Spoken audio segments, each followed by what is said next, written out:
8 মাসের গর্ভবতী ক্যাট ভারতীয় পত্রিকা জানিয়ে দিল সন্তানের সম্ভাব্য জন্ম তারিখও। বলিউডের জনপ্রিয় দম্পতি ক্যাটরিনা কাইফ ও ভিকি কৌশল বরাবরই আলোচনার কেন্দ্রবিন্দুতে।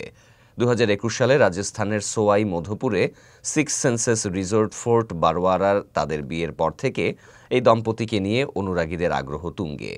শোনা যাচ্ছে 2025 সালেই তাদের পরিবারে যোগ হতে যাচ্ছে নতুন সদস্য। যদিও ক্যাটরিনা বা ভিকি কেউই এ নিয়ে প্রকাশ্যে কোনো মন্তব্য করেননি, তবে একাধিক সূত্র বলছে অভিনেত্রী বর্তমানে গর্ভাবস্থার তৃতীয় ত্রৈমাসিকে আছেন।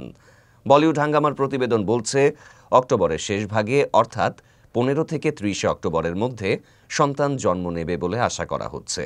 সংবাদ মাধ্যমটির মতে তারিখটা 30 অক্টোবর হওয়ার সম্ভাবনাই বেশি। একটি সূত্রের ভাষ্য, ক্যাট এখন তৃতীয় ত্রৈমাসিকে। এই দম্পতি চাইছেন বিষয়টি গোপন রাখতে। সম্ভবত সন্তানের জন্মের পরই আনুষ্ঠানিক ঘোষণা আসবে। সত্যি যদি অক্টোবর মাসে সন্তানের জন্ম হয়, তাহলে ক্যাটরিনা ভিকির সন্তানের জন্মদিন অভিনেত্রী অনন্যা পাণ্ডের জন্মদিনের সপ্তাহেই পড়ে যাবে। তার জন্মদিনটিও 30 অক্টোবর।